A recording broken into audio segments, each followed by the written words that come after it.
What's up, guys? Today, let's get into this Jeffrey Epstein situation. Everybody's been talking about it, so if you're going to give a little insight on this, I just met with a lot of the people in the office at the administration recently, so I think I have some pretty good insights on their thought process and how this is working out.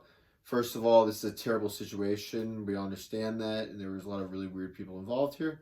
There's a lot of underlying things that a lot of people don't know on the surface level, and I think it's interesting to consider this. Ghislaine Maxwell, her father, one of the most powerful people in London, gave her a lot of protection in this whole situation. Jeffrey was obviously protected by foreign actors. I mean, an accountant being worth $600 million, a little weird, right? So we think that these people were in the Middle East, so that's also something to consider. He obtained this blackmail to be using on these other people, and this obviously gave the foreign actors a lot of power over people to control them as they wished. Obviously, there's some super sick individuals that took horrible actions against these girls. At the same time, there were also these filmings being done on the island, and Jeffrey putting them into tough situations and forcing them to do things they might not have wanted to do out of blackmail. So I think that's super interesting. Obviously, this is bipartisan. There's a lot of people on both sides of the aisle that are heavily affected by this, and I think that it's really important to consider that it's interesting how Democrats all of a sudden want the list released when they really shouldn't, when they're making probably more than half of the people on the list. So I think that's super interesting as well. I would also like to say that Ghislaine Maxwell played just as much a role in this as Jeffrey did. She coerced these girls. She used her relationships with them that she built, woman to girl trust, and a kind of mentorship role. So it's sick to see that that was taken advantage of. Obviously, her protection is gone now that her father has passed, and Jeffrey's is gone as well.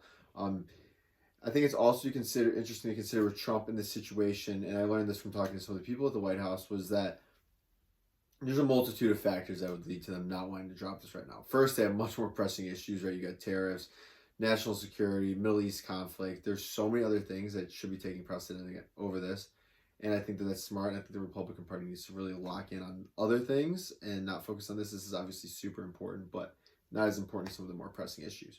That's one part of it.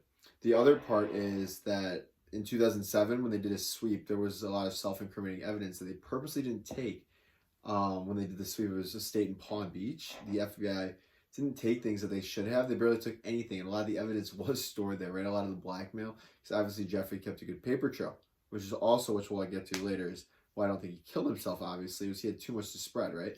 Usually people try to find dirt on other people. He made dirt on other people. This is extensive. It's very hard to do, right? And he went through great efforts to make this happen.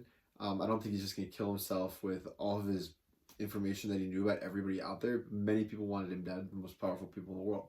So I do not think he killed himself. And the other thing is that from talking with Tulsi Gabbard, she was like that there really wasn't a lot there that they didn't cover up because they didn't take it originally, because for the people in the FBI, it would have been even self-incriminating for them. So I genuinely don't believe there's a lot there, and I think the cost-benefit analysis isn't really there. I do think Donald Trump is on the list, but I do not think that he's guilty. And what I mean by that is they're both prominent business figures, right? And I do not think that just because he considered a potential business partnership with Jeffrey Epstein and potentially went to the island that he engaged in any of these criminal activities. He's got a wife, he's got daughters, and obviously he likes attractive younger women. I mean, any straight guy does, right? But that doesn't mean people, minors, or teetering on that age range. That's just gross and disgusting. Some of these other actors did actually engage with. So I think guilt by association would be a big problem. Had that come out, it would definitely be to his detriment. I don't think it'd be the end of it, but it'd be pretty disgusting, and it'd be a giant scandal, right? So there's reasons not to release it for that. So even if he's innocent and he might be on the list, the public doesn't necessarily, they're not all rational thinkers, right?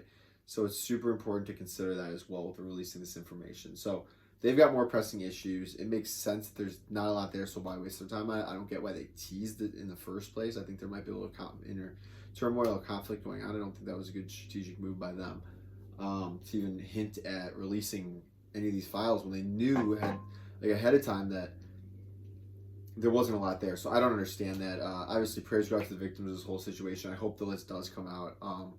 And we'll see what happens. I mean, those are just my two thoughts. I think Trump is innocent. I think he might be on the list still. Time will tell, right? But those are just my 2 cents. I love your thoughts below. Go drop them.